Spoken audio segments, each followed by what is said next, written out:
ಬಳ್ಳಾರಿಯ ಬ್ಯಾನರ್ ಗಲಾಟೆ ಸಂಬಂಧ ಕಾಂಗ್ರೆಸ್ ಜೋಡೆತ್ತುಗಳ ವಿರುದ್ಧ ಬಳ್ಳಾರಿಯ ನಾಯಕರು ಸಮರ ಸಾರಿದ್ದಾರೆ. ಶಾಸಕ ಗಾಲಿ ಜನಾರ್ದನ ರೆಡ್ಡಿಗೆ ಬಿಜೆಪಿಯ ಹೈಕಮಾಂಡ್ನ ಬಲ ಸಿಕ್ಕಿದ್ದು ಬ್ಯಾನರ್ ಗಲಾಟೆಯಲ್ಲಿ ಹೋರಾಡುವಂತೆ ಸೂಚನೆ ಕೊಟ್ಟಿದೆ. ಈ ಹಿನ್ನೆಲೆಯಲ್ಲಿ ಬಳ್ಳಾರಿ ಬ್ಯಾನರ್ ಗಲಾಟೆ ಪ್ರಕರಣದ ವಿರುದ್ಧ ಪಾದಯಾತ್ರೆಗೆ ಪ್ಲಾನ್ ಮಾಡಲಾಗುತ್ತಿದೆ. ಸತೀಶ್ ರೆಡ್ಡಿ, ಭರತ್ ರೆಡ್ಡಿ ಬಂಧನದ ಜೊತೆಗೆ ಸಿಬಿಐ ತನಿಖೆಗೆ ಒತ್ತಾಯಿಸಿ ಹೋರಾಟ ಮಾಡೋಕೆ ಸಜ್ಜಾಗಿದ್ದಾರೆ. ಪಾದಯಾತ್ರೆ ಸಮಾರೋಪಕ್ಕೂ ಬಿಜೆಪಿ ವರಿಷ್ಠರ ಗಮನವನ್ನು ಸೆಳೆಯುವುದಕ್ಕೆ ಮುಂದಾಗಿದ್ದು ಪಾದಯಾತ್ರೆಯ ರೂಟ್ ಮ್ಯಾಪ್ ರಾಜ್ಯ ಮಟ್ಟದಲ್ಲಿ ಚರ್ಚೆಯನ್ನ ಹುಟ್ಟುಹಾಕಿದೆ. ಬಳ್ಳಾರಿ ಬ್ಯಾನರ್ ಗಲಾಟೆ ಬಗ್ಗೆ ಬಿಜೆಪಿಯ ಕಚೇರಿಯಲ್ಲಿ ಮಹತ್ವದ ಸಭೆ ನಡೆಸಿ ಜನವರಿ 17ರಂದು ಬೃಹತ್ ಹೋರಾಟಕ್ಕೆ ಯೋಜನೆಯನ್ನು ರೂಪಿಸಲಾಗಿದೆ. ಶಾಸಕ ಜನಾರ್ದನ ರೆಡ್ಡಿ ಮಾತನಾಡಿ, ಪೊಲೀಸರ ಬಗ್ಗೆ ಗೌರವ ಇದೆ, ಆದರೆ ಡಿಸಿಎಂ ಡಿಕೆ ಶಿವಕುಮಾರ್ ಶಾಸಕರ ಬೆನ್ನಿಗೆ ನಿಂತಿದ್ದಾರೆ. ಸಿಐಡಿ ತನಿಖೆಯಿಂದ ನ್ಯಾಯ ಸಿಗಲಿದೆ ಅನ್ನೋದು ನನಗೆ ನಂಬಿಕೆ ಇಲ್ಲ. ಇಂದು ಹೊಸ ವಿಡಿಯೋ ದಾಖಲೆಯನ್ನ ರಿಲೀಸ್ ಮಾಡ್ತೀವಿ ಅಂತಂದ್ರು. ಜನಾರ್ದನ್ ರೆಡ್ಡಿ ಮನೆ ಮುಂದೆ ಫೈರಿಂಗ್ ನಡೆದು ವಾರ ಕಳೆದು ಹೋಗಿದೆ. ಈ ಘಟನೆಯ ನೋವಿನಿಂದ ಜನಾರ್ದನ ರೆಡ್ಡಿ ಪತ್ನಿ ಹೊರಬಾರದೆ ಆಂಜನೇಯ ಸ್ವಾಮಿ ಮೊರೆ ಹೋಗಿದ್ದಾರೆ. ಜನಾರ್ದನ ರೆಡ್ಡಿ ಯೋಗಕ್ಷೇಮಕ್ಕಾಗಿ ಪತ್ನಿ ಅರುಣಾ ಲಕ್ಷ್ಮಿ ಅಂಜನಾದ್ರಿಯ ಆಂಜನೇಯನ ದೇವರಿಗೆ ಪೂಜೆಯನ್ನು ಸಲ್ಲಿಕೆ ಮಾಡಿದರು. ಅಂಜನಾದ್ರಿ ಬೆಟ್ಟದ 575 ಮೆಟ್ಟಿಲೇರಿ ಆಂಜನೇಯನಿಗೆ ವಿಶೇಷ ಪೂಜೆಯನ್ನು ಸಲ್ಲಿಸಿ ಪ್ರಾರ್ಥನೆ ಮಾಡಿದ್ದಾರೆ.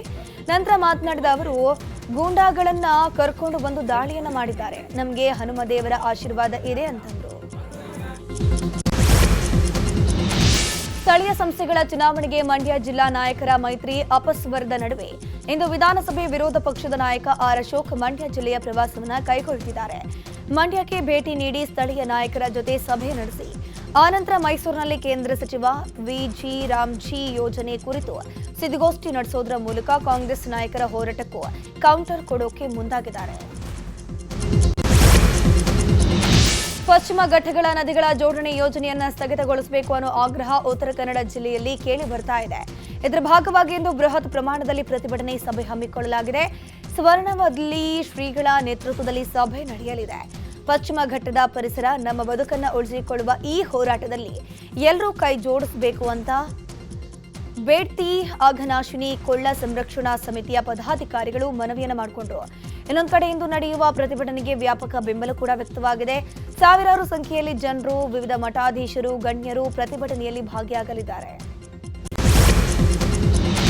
ಇಂದಿನಿಂದ ಗುಲಾಬಿ ಮಾರ್ಗದಲ್ಲಿ ಅಂತಿಮ ಹಂತದ ಲೈನ್ ಟೆಸ್ಟಿಂಗ್ ನಡೆಸುವುದಾಗಿ ನಮ್ಮ ಮೆಟ್ರೋ ತಿಳಿಸಿದೆ. ಕಾಳಿನ ಅಗ್ರಹಾರದಿಂದ ತಾವರೆಕೆರೆವರೆಗೂ ಇರುವಂತಹ ಗುಲಾಬಿ ಮಾರ್ಗದಲ್ಲಿ ರೋಲಿಂಗ್ ಸ್ಟಾಕ್ ಪರೀಕ್ಷೆಗಳು ಶುರುವಾಗಲಿದ್ದು ಏಪ್ರಿಲ್ ತಿಂಗಳ ಒಳಗೆ ಮುಗಿಯುವ ನಿರೀಕ್ಷೆ ಇದೆ. ಈ ಮೇನ್ ಲೈನ್ ಟೆಸ್ಟಿಂಗ್ ವಾಣಿಜ್ಯ ಸಂಚಾರ ದೃಷ್ಟಿಯಿಂದ ನಡೆಸುವಂತಹ ಬಹುಮುಖ್ಯ ಪರೀಕ್ಷೆಯಾಗಿದ್ದು ರೈಲುಗಳ ಕಾರ್ಯಕ್ಷಮತೆ ಹಾಗೂ ವ್ಯವಸ್ಥೆಗಳ ಪರಸ್ಪರ ಸಂಯೋಜನೆಯ ಸಮಗ್ರ ಪರಿಶೀಲನೆ ನಡೆಯಲಿದೆ. ಈ ಪರೀಕ್ಷೆ ಯಶಸ್ವಿಯಾದರೆ ಗುಲಾಬಿ ಮಾರ್ಗವು ಸಾರ್ವಜನಿಕರ ಅನುಕೂಲಕ್ಕೆ ಓಪನ್ ಮಾಡುವುದಾಗಿ ನಮ್ಮ ಮೆಟ್ರೋ ಅಧಿಕಾರಿಗಳು ತಿಳಿಸಿದ್ದಾರೆ. ಬಿಜೆಪಿಯ ಕಾರ್ಯಕರ್ತೆ ವ್ಯವಸ್ಥೆ ಪ್ರಕರಣ ತನಿಖೆ ಚುರುಕುಗೊಂಡಿದೆ. ಸಿಐಡಿ ತಂಡ ಹುಬ್ಬಳ್ಳಿಯಲ್ಲಿಯೇ ಬೀಡು ಬಿಟ್ಟಿದೆ. ಪ್ರಕರಣದ ಕಡತಗಳನ್ನು ಪಡೆದಿರುವಂತಹ ಸಿಐಡಿ ಕೇಶವಾಪುರ ಠಾಣೆಯ ಪಿಐ ಕರೆಪ್ಪ ಹಟ್ಟಿಯ ವಿಚಾರಣೆ ಮಾಡಿದೆ. ಇಂದು ಕೂಡ ವಿಚಾರಣೆ ಮುಂದುವರೆಸಲಿರುವಂತಹ ಸಿಐಡಿ ತಂಡ ಘಟನಾ ಸ್ಥಳಕ್ಕೆ ಭೇಟಿ ನೀಡಿರುವಂತಹ ಸಾಧ್ಯತೆ ಕೂಡ ಇದೆ. ಚಾಲುಕ್ಯ ನಗರಕ್ಕೆ ಭೇಟಿ ನೀಡಿ ಸುಜಾತ ಹಂಡಿ ಕುಟುಂಬಸ್ಥರಿಂದ ಮಾಹಿತಿಯನ್ನ ಪಡೆಯಲಿದ್ದಾರೆ. ಸಿಐಡಿ ಎಸ್ಪಿ ಶಾಲು ನೇತೃತ್ವದ ತಂಡ ಇಂದು ಕೂಡ ವಿಚಾರಣೆಯನ್ನು ಮುಂದುವರೆಸಲಿದೆ.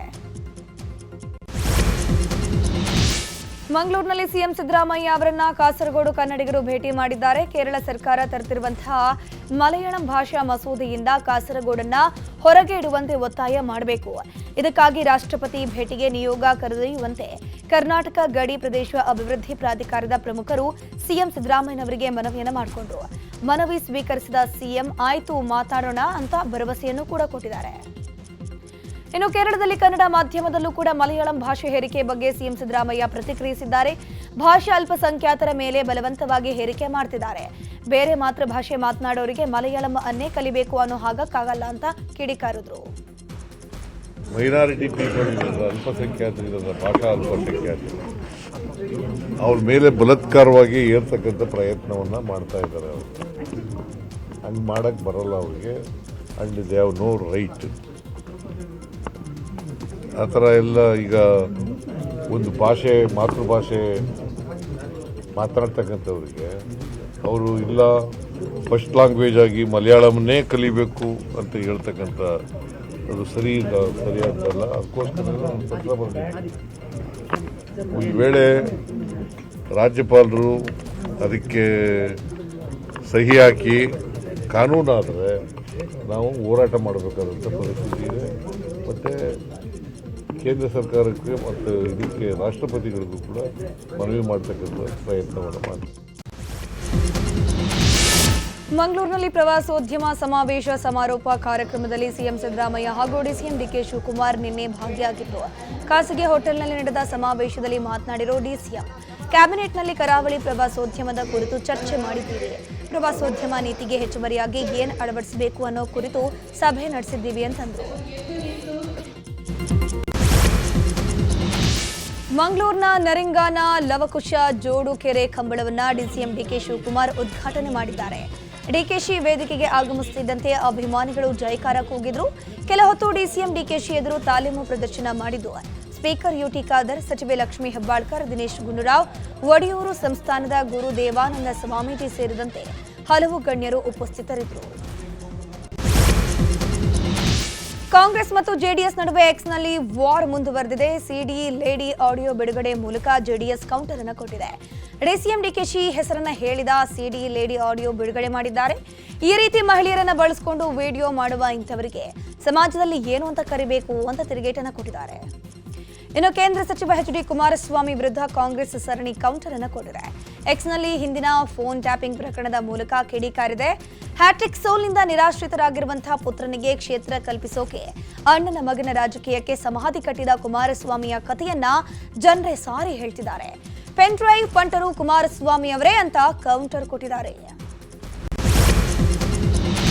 ಗೃಹ ಸಚಿವ ಡಾಕ್ಟರ್ ಜಿ ಪರಮೇಶ್ವರ್ ಸಿಎಂ ಆಗಲಿ ಅಂತ ಉಜ್ಜಯಿನಿಯಲ್ಲಿ ಬೆಂಗಳೂರು ಮೂಲದ ಉದ್ಯಮಿ ಸುರೇಶ್ ರಾಜ್ ಪೂಜೆಯನ್ನು ಸಲ್ಲಿಸಿದ್ದಾರೆ. ಡಾಕ್ಟರ್ ಪರಮೇಶ್ವರ್ ಸಿಎಂ ಆಗಲಿ ಅಂತ ಸಾಧು ಸಂತರಿಂದ ಪೂಜೆಯನ್ನು ಮಾಡಿಸಿದ್ದಾರೆ. ಪರಮೇಶ್ವರ್ ಫೋಟೋವನ್ನು ಹಿಡಿದು ಉಜ್ಜಯಿನಿ ಕ್ಷಿಪ್ರ ನದಿಯಲ್ಲಿ ಪೂಜೆಯನ್ನು ಸಲ್ಲಿಸಿದ್ರು.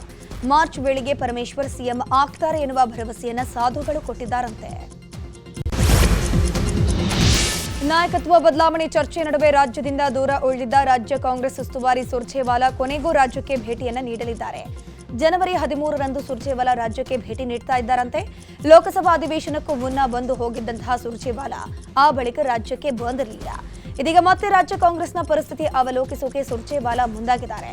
ಮನ್ರೇಗಾ ಹೆಸರು ಬದಲಾವಣೆಯ ವಿರುದ್ಧದ ಪ್ರತಿಭಟನೆಯ ಸಿದ್ಧತೆಗೆ ಆಗಮಿಸಿರುವಂತಹ ಸುರ್ಜೇವಾಲಾ ಸಿಎಂ ಡಿಸಿಎಂ ಉಪಸ್ಥಿತಿಯಲ್ಲಿ ಪಕ್ಷದ ನಾಯಕರ ಸಭೆ ನಡೆಸಲಿದ್ದಾರಂತೆ. ಚಾಮರಾಜನಗರದ ಆಕ್ಸಿಜನ್ ದುರಂತ ಸಂತ್ರಸ್ತರಿಗೆ ಸರ್ಕಾರಿ ಉದ್ಯೋಗ ನೀಡುವ ಪ್ರಕ್ರಿಯೆ ಚಾಲ್ತಿಯಲ್ಲಿದೆ. ಜನವರಿ 26ರಂದು ನೇಮಕಾತಿ ಪತ್ರ ವಿತರಣೆ ಮಾಡಲಾಗುವುದು ಅಂತ ಜಿಲ್ಲಾ ಉಸ್ತುವಾರಿ ಸಚಿವ ಕೆ ವೆಂಕಟೇಶ್ ತಿಳಿಸಿದ್ದಾರೆ. 26 ಜನರಿಗೆ ವಿದ್ಯಾರ್ಹತೆಗೆ ಅನುಗುಣವಾಗಿ ಸರ್ಕಾರಿ ಉದ್ಯೋಗ ನೀಡಲಿದ್ದು, ವಿದ್ಯಾರ್ಹತೆ ಇಲ್ಲದವರಿಗೆ ಮಾನವೀಯತೆ ಆಧಾರದ ಸೂಕ್ತ ಪರಿಹಾರವನ್ನು ಕೊಡ್ತೀವಿ ಅಂತಂದ್ರು. ಟ್ರ್ಯಾಕ್ಟರ್ ಟ್ರಾಲಿ ಪಲ್ಟಿಯಾಗಿ 3 ಸ್ಥಳದಲ್ಲಿ ಸಾವನ್ನಪ್ಪಿರೋ ಘಟನೆ ಬಾಗಲಕೋಟೆಯ ಕಮತಗಿ ಬಳಿ ನಡೆದಿದೆ. ತಾಯಿ ರುಕ್ಮಿಣಿಬಾಯಿ ಹಾಗೂ 2 ಮಕ್ಕಳಾದ ಶಿವಾನಿ, ರೋಷನ್ ಮೃತ ದುರ್ದೈವಿಗಳು. ಮೃತರು ವಿಜಯನಗರ ಜಿಲ್ಲೆಯ ಹಗರಿಬೊಮ್ಮನಹಳ್ಳಿಯ ಆನೇಕಲ್ ತಾಂಡಾದ ನಿವಾಸಿಗಳಾಗಿದ್ದಾರೆ. ಟ್ರ್ಯಾಕ್ಟರ್ನ ಟ್ರಾಲಿ ಹುಕ್ಕಟ್ಟಾಗಿ ಟ್ರ್ಯಾಕ್ಟರ್ ಪಲ್ಟಿಯಾಗಿ ಈ ದುರ್ಘಟನೆ ನಡೆದು ಹೋಗಿದೆ. ಚಿತ್ರದುರ್ಗದ ಹೆಂಡಸಕಟ್ಟೆ ಬಳಿ ಲಾರಿ ಕಾರು ಮುಖಾಮುಖಿ ಡಿಕ್ಕಿಯಾಗಿ 4 ಸ್ಥಳದಲ್ಲಿ ಸಾವನ್ನಪ್ಪಿದ್ದಾರೆ. ಹಿರಿಯೂರು ಕೊಟ್ಟಿಗೆ ಮೂಲದ ವಿಶಾಲ್, ಯಶವಂತ, ನಂಜುಂಡಿ, ರಾಹುಲ್ ಮೃತ ವ್ಯಕ್ತಿಗಳು. ಸ್ಥಳಕ್ಕೆ ಪೊಲೀಸರು ಭೇಟಿ ನೀಡಿ ಪರಿಶೀಲನೆ ಮಾಡಿದ್ದಾರೆ. ಗದಗ ತಾಲೂಕಿನ ಲಕ್ಕುಂಡಿ ಗ್ರಾಮದಲ್ಲಿ ನಿಧಿ ಪತ್ತೆಯಾಗಿದೆ. ಲಕ್ಕುಂಡಿಯ ನಿವಾಸಿ ಗಂಗವ್ವ ಬಸವರಾಜ್ ರಿತ್ತಿ ಅನ್ನೋರಿಗೆ ಮನೆ ಅಡಿಪಾಯ ಅಗೆಯುವ ಸಂದರ್ಭದಲ್ಲಿ ನಿಧಿ ಸಿಕ್ಕಿದೆ. ಅಂದಾಜು 466 ಗ್ರಾಂ ತೂಕದ ಚಿನ್ನಾಭರಣಗಳು ಸಿಕ್ಕಿದ್ದು, ಗಂಗವ್ವ ರಿತ್ತಿ ಕುಟುಂಬಸ್ಥರು ಸರ್ಕಾರಕ್ಕೆ ನಿಧಿಯನ್ನು ಕೊಟ್ಟಿದ್ದಾರೆ. ಸ್ಥಳಕ್ಕೆ ಅಪರ ಜಿಲ್ಲಾಧಿಕಾರಿ ದುರ್ಗೇಶ್, ಎಸ್ಪಿ ರೋಹನ್ ಜಗದೀಶ್, ಎಸಿ ಗಂಗಪ್ಪ ಭೇಟಿ ನೀಡಿ ಪರಿಶೀಲನೆ ಮಾಡಿದ್ದಾರೆ. ಸರ್ಕಾರಕ್ಕೆ ಸಿಕ್ಕಿದ ನಿಧಿ ಒಪ್ಪಿಸಿದ ಕಸ್ತೂರವ್ವ ಮತ್ತು ಅವರ ಮಗಳನ್ನ ಜಿಲ್ಲಾಡಳಿತದ ವತಿಯಿಂದ ಸನ್ಮಾನಿಸಲಾಯಿತು. ಇದೇ ವೇಳೆ ನ್ಯೂಸ್ 18 ಜೊತೆ ಮನೆ ಒಡತಿ ಕಸ್ತೂರವ್ವ ರೀತಿ ಮಾತನಾಡಿದ್ರು. ನಾವು ಬಡವರು, ಸರ್ಕಾರ ನಮಗೆ ಏನಾದರೂ ಸಹಾಯ ಮಾಡಬೇಕು ಅಂತ ಮನವಿಯನ್ನು ಮಾಡಿಕೊಂಡ್ರು.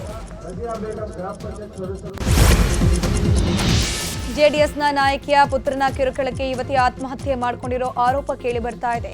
ಉತ್ತರ ಕನ್ನಡ ಜಿಲ್ಲೆಯ ಕಾರವಾರ ತಾಲೂಕಿನ ಕದ್ರಾ ಗ್ರಾಮದಲ್ಲಿ ಘಟನೆ ಆಗಿರುವಂತದ್ದು.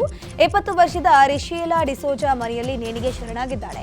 ಜೆಡಿಎಸ್ನ ಮುಖಂಡರಾದ ಚೈತ್ರ ಕೋಠಾರಕರ ಪುತ್ರ ಚಿರಾಗ್ ಪ್ರೀತಿ ನಿರಾಕರಣೆ ಮಾಡಿದ್ದಕ್ಕೆ ರಿಶಿಯಲಾಗೆ ಕಿರುಕುಳ ಕೊಡ್ತಾ ಇದ್ದಂತೆ ಇದರಿಂದ ಬೇಸತ್ತು ಯುವತಿ ನೇಣಿಗೆ ಶರಣಾಗಿದ್ದಾಳೆ ಅಂತ ಮೃತಳ ತಂದೆ ಕ್ರಿಸ್ತೋದ್ ಫ್ರಾನ್ಸಿಸ್ ಡಿಸೋಜಾ ಕದ್ರಾ ಠಾಣೆಯಲ್ಲಿ ದೂರನ್ನ ಕೊಟ್ಟಿದ್ದಾರೆ. ಇನ್ನೆರಡು ದಿನ ಬೆಂಗಳೂರು ಸೇರಿದಂತೆ ಕೆಲವು ಜಿಲ್ಲೆಗಳಲ್ಲಿ ಮಳೆ ಆಗಲಿದೆ ಅಂತ ಹವಾಮಾನ ಇಲಾಖೆ ಮುನ್ಸೂಚನೆ ಕೊಟ್ಟಿದೆ. ರಾಜ್ಯದಲ್ಲಿ ಕೊರೆವ ಚಳಿಯ ಜೊತೆಗೆ ವರ್ಷದ ಮೊದಲ ವರ್ಷಧಾರೆ ಮುನ್ಸೂಚನೆ ಸಿಕ್ಕಿದ್ದು ತುಮಕೂರು, ಕೊಡಗು, ಮಂಡ್ಯ, ಚಾಮರಾಜನಗರ, ರಾಮನಗರ, ಚಿಕ್ಕಬಳ್ಳಾಪುರ, ಕೋಲಾರ, ಬೆಂಗಳೂರು ಗ್ರಾಮಾಂತರ ಮತ್ತು ಬೆಂಗಳೂರು ಜಿಲ್ಲೆಗಳಲ್ಲಿ ಇನ್ನೆರಡು ದಿನ ಕಾಲ ಸಾಧಾರಣ ಮಳೆಯ ಸಾಧ್ಯತೆ ಇದೆ. ಜೊತೆಗೆ ರಾಜ್ಯದ ಉತ್ತರ ಭಾಗದ ಜಿಲ್ಲೆಗಳಲ್ಲಿ ಚಳಿಯ ಏರಿಕೆಯಾಗಲಿದ್ದು ಬೀದರ್, ಕಲಬುರಗಿ, ವಿಜಯಪುರ, ಧಾರವಾಡ ಜಿಲ್ಲೆಗಳಿಗೆ ಯೆಲ್ಲೋ ಅಲರ್ಟ್ ಘೋಷಿಸಲಾಗಿದೆ. ಚಿಕ್ಕಬಳ್ಳಾಪುರದ ಓಂಕಾರ ಜ್ಯೋತಿ ಆಶ್ರಮದ ಆಸ್ತಿಯನ್ನ ಕಬಳಿಸೋಕೆ ಸ್ವಾಮೀಜಿ ಯತ್ನಿಸಿರೋ ಆರೋಪ ಕೇಳಿಬಂದಿದೆ. ಮರಿಯಪ್ಪ ಹಾಗೂ ಜಯಮ್ಮ ದಂಪತಿ ಕಡವಾರ ಗ್ರಾಮದ ಬಳಿ ಓಂಕಾರ ಜ್ಯೋತಿ ಹೆಸರಿನ ಆಶ್ರಮವನ್ನು ಸ್ಥಾಪಿಸಿದ್ರು. ಆದರೆ ಮರಿಯಪ್ಪನ ನಿಧನದ ಬಳಿಕ ಜಯಮ್ಮನವರೇ ಆಶ್ರಮದ ಉಸ್ತುವಾರಿಯನ್ನು ವಹಿಸಿದ್ರು. ಆದರೆ ಅನಾರೋಗ್ಯದಿಂದ ಜಯಮ್ಮನವರು ಕೂಡ ಹಾಸಿಗೆ ಹಿಡಿದಿದ್ರು. ಈ ವೇಳೆ ಅಜ್ಜಿ ಜಯಮ್ಮರ ಸೇವೆ ಮಾಡೋಕೆ ಬಂದಿದ್ದ ಉಮಾ ಮಹೇಶ್ವರ ಸ್ವಾಮೀಜಿ ಆಶ್ರಮದ ಆಸ್ತಿಯನ್ನ ತಮ್ಮ ಹೆಸರಿಗೆ ಬರೆಸಿಕೊಂಡಿರೋ ಆರೋಪ ಬರ್ತಾ ಇದೆ. ಈ ಹಿನ್ನೆಲೆಯಲ್ಲಿ ಸ್ವಾಮೀಜಿ ಮತ್ತು ಜಯಮ್ಮ ಸಂಬಂಧಿಕರ ಮಧ್ಯೆ ಗಲಾಟೆಯೇ ನಡೆದು ಹೋಗಿದೆ. ರಾಯಚೂರು ಜಿಲ್ಲೆಯ ತೋಂಡಿಹಾಳ ಗ್ರಾಮದಲ್ಲಿ ಕಬ್ಬು ಬೆಂಕಿಗಾಹುತಿಯಾಗಿದೆ. ವಿದ್ಯುತ್ ಶಾರ್ಟ್ ಸರ್ಕ್ಯೂಟ್ನಿಂದ ಬೆಂಕಿ ತಗುಲಿದೆ ಅಂತ ಹೇಳಲಾಗ್ತಾ ಇತ್ತು. ಸರಿಸುಮಾರು 11ಕ್ಕೂ ಹೆಚ್ಚು ಎಕರೆ ಭೂಮಿಯಲ್ಲಿ ಬೆಳೆದಂತಹ ಕಬ್ಬು ಬೆಂಕಿಯ ಪಾಲಾಗಿದೆ. ಅಧಿಕಾರಿಗಳು ರೈತರ ಸಂಕಷ್ಟಕ್ಕೆ ಸ್ಪಂದಿಸುವಂತೆ ಒತ್ತಾಯಿಸಿದ್ದಾರೆ. ಹಾಸನದಲ್ಲಿ ಸೈಡ್ಗೆ ಹಾಕಿದ ಕಾಂಪೌಂಡ್ ತೆರವು ವಿಚಾರವಾಗಿ ನಟ ಯಶ್ ತಾಯಿ ಪುಷ್ಪಾ ಬಡಾವಣೆ ಠಾಣೆಗೆ ಭೇಟಿಯನ್ನ ಕೊಟ್ಟಿದ್ರು. ಕೋರ್ಟ್ ಆದೇಶ ಇದೆ ಅಂತ ದೇವರಾಜ್, ದಿಲೀಪ್ ಕುಮಾರ್ ಅನ್ನೋರು ಜಮೀನಿನ ಕಾಂಪೌಂಡ್ ಅನ್ನು ಒಡೆದು ಹಾಕಿದ್ರು. ಇದೇ ಪ್ರಕರಣ ಸಂಬಂಧವಾಗಿ ದಿಲೀಪ್ ಸೇರಿ 3 ವಿರುದ್ಧ ಪುಷ್ಪಾ ದೂರನ್ನ ದಾಖಲಿಸಿದ್ದಾರೆ. ಜನವರಿ 8ರಂದು ನನ್ನ ಅಕ್ಕನ ಮಗ ಮನೆಯಲ್ಲಿ ಇರುವಾಗಲೇ ದೇವರಾಜ್ ಹಾಗೂ ಇತರರು ಬಂದು ಗಲಾಟೆ ಮಾಡಿಕೊಂಡಿದ್ದಾರೆ ಅಂತ ದೂರಿನಲ್ಲಿ ಉಲ್ಲೇಖಿಸಲಾಗಿದೆ. ಪುಷ್ಪಾ ದೂರು ಆಧರಿಸಿ ಹಾಸನ ಬಡಾವಣೆ ಠಾಣೆಯಲ್ಲಿ ಎಫ್ಐಆರ್ ದಾಖಲಾಗಿದೆ.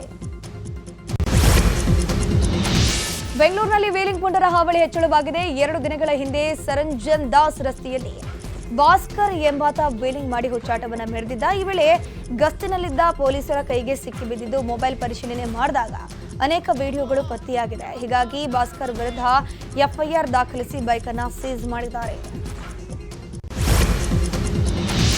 ಸೊಳ್ಳೆಯಿಂದ ಅನೇಕ ಕಾಯಿಲೆಗಳು ಹರಡುತ್ತಿರುವ ಹಿನ್ನೆಲೆಯಲ್ಲಿ ಸೊಳ್ಳೆ ನಿಯಂತ್ರಣ ಮಾಡೋಕೆ ತುಮಕೂರಿನ ಸಿದ್ಧಗಂಗಾ ಆಯಿಲ್ ಇಂಡಸ್ಟ್ರಿ ಮುಂದಾಗಿದೆ.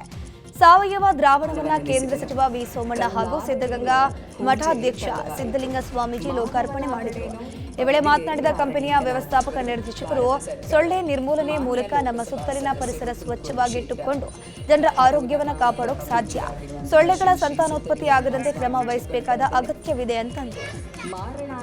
ಮೇನ್ ಇದರ ಉದ್ದೇಶ ಏನಂದರೆ ಸೊಳ್ಳೆಗಳ ಲಾರ್ವಾಗಳನ್ನು ಸಾಯಿಸಿ ಮಸ್ಕಿಟೋಗಳನ್ನು ನಿಯಂತ್ರಿಸಿ ಆ ಮಸ್ಕಿಟೋ ಇಂದ ಬರುವ ಕಾಯಿಲೆಗಳಾದ ಡೆಂಗ್ಯೂ ಆಮೇಲೆ ಮಲೇರಿಯಾನು ಹದಗಟ್ಟಲು ಇದು ಒಂದು ಜೈವಿಕ ಇನ್ಸೆಕ್ಟಿಸೈಡ್ ಆದುದರಿಂದ ಇದು ಕೆಮಿಕಲ್ ಫ್ರೀ ಆಗಿ ನಮ್ಮ ಎಲ್ಲ ಸಾರ್ವಜನಿಕರ ಆರೋಗ್ಯವನ್ನು